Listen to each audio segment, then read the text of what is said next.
A swarm of nearly 700 small earthquakes, most in the 2.0 to 3.0 range, rattled the Mojave Desert between June and September. The little shakers, as geologists began referring to them, were centered mainly in and around the area of Joshua Tree National Park, about 130 miles to the southeast of Los Angeles. There were few injuries, all minor, and the only reported fatality happened when a 26-year-old rock climber named Eric Camo bivouacked for the night a few hundred feet up the face of a granite formation known as G-string, fell out of his mummy bag. There was, however, some question as to whether it was one of the tiny quakes that caused Camo's fall, or the handful of Granddaddy purple gummies he'd ingested a few hours earlier, the residual amount of cannabis in his system being well over the 1.5 number that ultimately pinged the Richter scale. The explanation for the sudden seismic frenzy was sourced to the long California drought, by then in its 6th year. Groundwater, having seeped deeper and deeper into the parched and panting earth, was steadily building up pressure, while at the same time lubricating the myriad underground plates that made up the Pinto Mountain Fault, thereby making it a lot easier for the ground to move. And move it did. By the first week of September, the Pinto Mountain quakes had grown stronger. Eventually, one of them tipped the Ricky at 4.2 and gave a hard shove to the bigger Rialto Colton Fault in Riverside, provoking a 5.0 roller that did little more than set off car alarms, knock a few soccer trophies off shelves, and, most damagingly,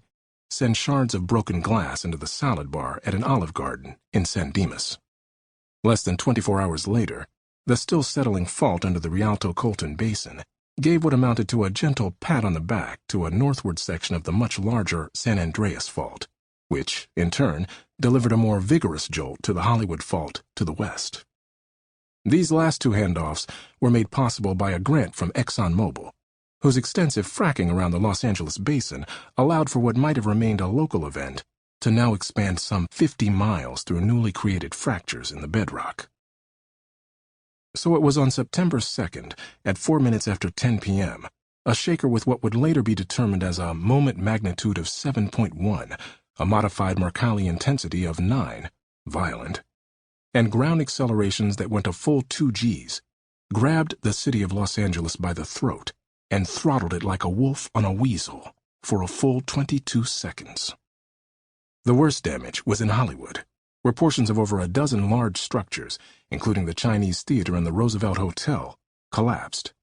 A mile-long stretch of Sunset Boulevard kicked up and started rolling along in a 2-foot wave of twisting asphalt that knocked Priuses onto sidewalks and ruptured water and gas mains, creating the unusual circumstance of fires and floods at the same time. A mixed-use development, including 2 residential high-rises still under construction at the corner of Argyle Avenue and Yucca Street, suffered major fire damage when a sinkhole some 80 feet in diameter opened up between the structures, causing a gas explosion so big it could be seen from downtown. A dozen more sinkholes, one over a city block long, opened up all along Hollywood Boulevard. The parking garage below a new condominium building on Western Avenue collapsed into yet another crater, taking 4 of the 12 units with it. Inside the Body Shop, a strip club on Sunset, performers and patrons alike found themselves inside a warping and rippling house of mirrors before the lights went out and the panicked horde began crashing into the glass and each other in an effort to get the fuck out. A bouncer and several dancers made it to the street, the latter clad only in the velvet curtains they managed to yank down in the midst of their escape. In Griffith Park, to the east, 80-foot-tall pines were cracked like bullwhips, snapping off at the top and leaving the ground throughout the park strewn with what looked like miniature Christmas trees.